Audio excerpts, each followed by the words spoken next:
we did the top 10 hardest bosses of Soulsborne. But obviously, that was going to be loaded with bosses from certain games, while other guys got left behind. Sorry guys. So now let's rank the hardest boss from each Soulsborne Hero Ring game, starting with number 7. I mean, could it be any other one? Demon Souls. In the case of Demon Souls, there were 2 bosses that instantly jumped to mind. And no, it wasn't Flame Lurker. I know a lot of people have horror stories with the fiery menace, but he was swiftly dispatched with an unupgraded longsword in 1 attempt, so that definitely was not going to be my pick. No, for me, it was between False King Allant and Shit-Eater. I mean Man-Eaters. Allant is a brutal and relentless bout with a killer run back, and is mechanically balanced, but Man-Eaters are just janky as f*** with gravity on their side. So yeah, I went with Man-Eaters. The problem with Man-Eaters is literally the gravity. They manage to bulldoze you, stay in the sky for what feels like minutes at a time, and any misstep can mean instant death no matter the size of your health bar because of gravity. At almost no other point in Demon Souls am I at risk of being one-shot. I hate the run-up back up through the stairs. Died to that more times than pretty much any boss in the entire game, because none of the bosses in Demon Souls are too challenging, as the difficulty is found elsewhere, but for me, Man-Eaters absolutely top the list. Number 6. In Dark Souls, there is really only one option, and that's Manus, Father of the Abyss. Some people might say ONS, but with the cacophony of multi-enemy fights we've faced since, juggling their aggression is actually pretty easy, and their health bars and damage aren't monstrous. That is the exact opposite of Manus, as this girthy big juicy hunk of meat has a massive array of attacks, a phase 2 with magic that's pretty tough to deal with, and he deals huge damage. Honestly, the intimidation factor alone does count for something here. Traveling into the abyss to see this monstrosity up close, it does add to the anxiety of the fight, making any tiny mistake that much more likely. Of course, as it is with Demon Souls, no boss in the first Dark Souls is too much to handle, as, of course, the difficulty is spread across other dimensions. But Manus is the one exception where I feel like he could genuinely fit as a tough boss in any of the Souls games. He just feels like he's straight up out of a sequel. I mean, compare his moveset to someone like the Capra Demon, and you'll be scratching your head wondering how these two are in the same game. Number 5. Dark Souls 2 holds a lot of challenges, some of which are balanced, and some of which are not. The 1-2 punch of Frigid Outskirts to Ludenzalan might be the most time-consuming of all of the bosses in the series. Dark Lurker can go to hell with how hard it is to access him, especially if you keep dying, and the Gang Squad is a pile of trash that almost made me rage quit the game. But then there are some real challenges that are perfect tests of everything Dark Souls 2 has to offer. My first reaction was to place Sir Alon in this spot, as he's the one who gave me the most trouble in my last playthrough, but of the honorable duels that I've considered here, I of course had to go with Fume Knight, for how much he pummeled me on my first playthrough. Nowadays his moveset is a little bit more intuitive to me than it was at the beginning, but I do think overall that he is the hardest boss of the game. The slow swings and multiple swords means you have to care for which way you dodge on top of the timing. Managing stamina is really difficult here too, because your stamina recharges a little bit slower in this game, and there are many times where you'll have an opening to attack but leave yourself vulnerable if you do. Greed is my biggest problem in this fight. His extra armor that he gets during some animations mean that sometimes you're chipping away endlessly to no avail, especially if you accidentally used up your smelter wedges and he heals. Not sure why that mechanic's here, but hey, it's sure something. And he has a certified banger phase 2, which changes up everything we've seen so far, meaning you essentially have to learn 2 bosses. There aren't many bosses at this point in the series that had a distinct phase 2. Even a boss like Artorias has a power-up in phase 2, but he continues with the same attacks. But now with Fume Knight, no siree. Number 4.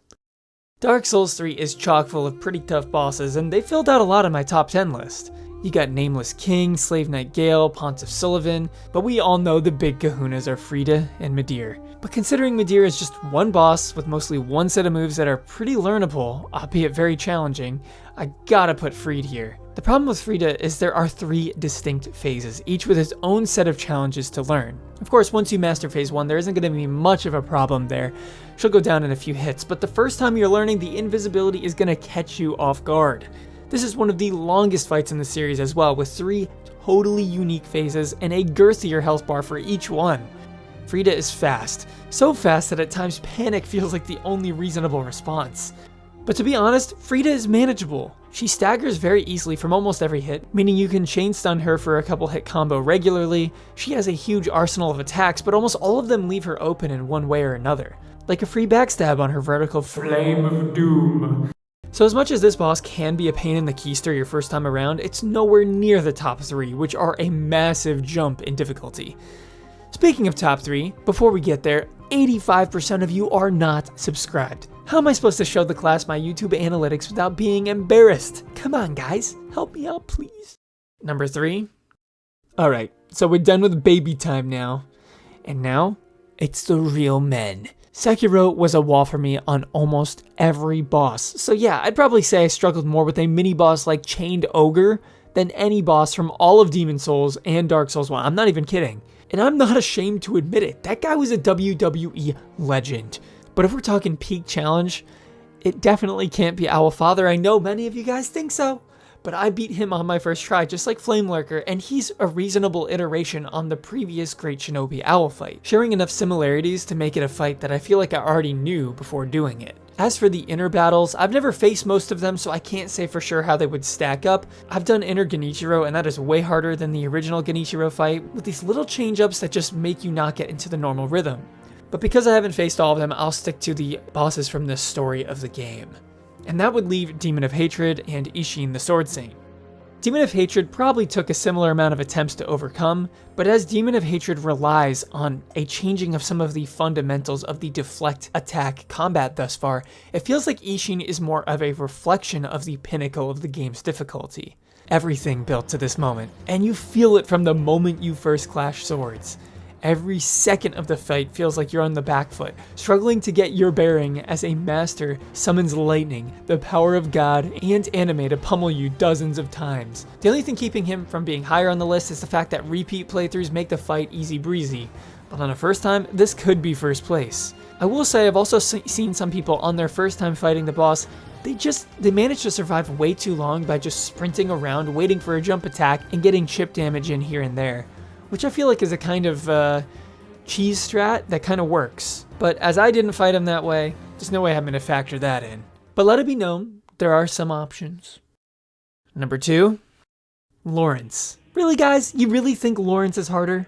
I mean, he's got that one-shot potential, but honestly I found him to be a relatively standard beast fight with the difficulty toned up just a notch. Add to that the fact that he is a totally unique phase 2, and you've got a tough bout, no doubt. I did the rhyme. But did I do the crime?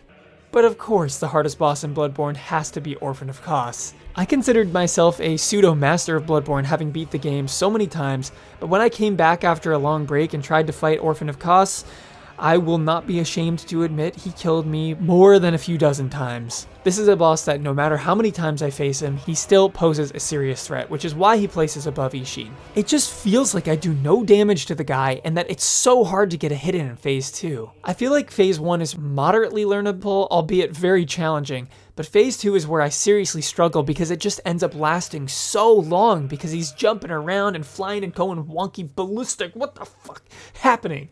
In the same way I said this for Manus, I think Orphan of Kos also does have a slight intimidation factor with just the amount of pure screams he has and the built-up reputation. Of course, there are some ways to make it just a little bit more manageable, like parries and backstabs. You can actually get a pretty easy backstab in when he does some of his jumping attacks, but I found phase 2, at least without looking up any help, to be something that I just can't figure out. When I beat phase 2, sometimes I feel like I just got lucky, and sometimes I feel like I just got unlucky as he just is permanently jumping around the arena. I wonder if there's a way you can sort of subtly manipulate the AI, be able to just get more attacks in, because I mean, I found more problems with this than Elden Beast from running away. Not that it ruins the experience for me, it definitely lives up to the hype, and I love the fact that he uses his newfound mobility in phase 2. And I was very close to placing Orphan of Kos at number 1, but of course number 1 was reserved for Malenia. Yes, it hasn't changed for me. Malenia is the hardest boss I've ever faced in any game.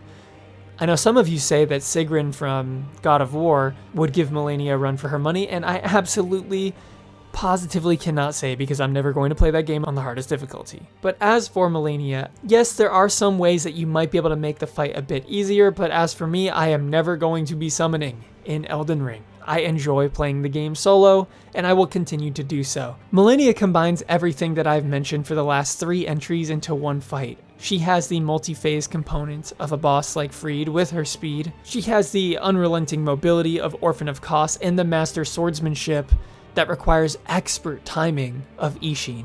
But on top of that, she has a few gimmicks that make her even harder. One being the ability to regenerate health, meaning shields are kind of useless in this fight. And 2 being the waterfowl dance. And there are some more manageable ways to dodge this than I originally had discovered when I did my first ranking. I can find myself dodging this on a relatively frequent basis, but up close it's still totally a crapshoot for me, meaning that I have to basically just walk around at mid-range trying to bait out the attack so that I can have a reasonable chance of surviving and not dying in one hit. I think this attack might work if it was a little bit more telegraphed, like let's say Placidusax when he does his teleports. You know it's coming, you're ready, and then he might do an attack that one-shots you, but you saw it coming and you could prepare. In this case, she might just randomly decide, hey, I want to do it 4 times in the next minute of your fight.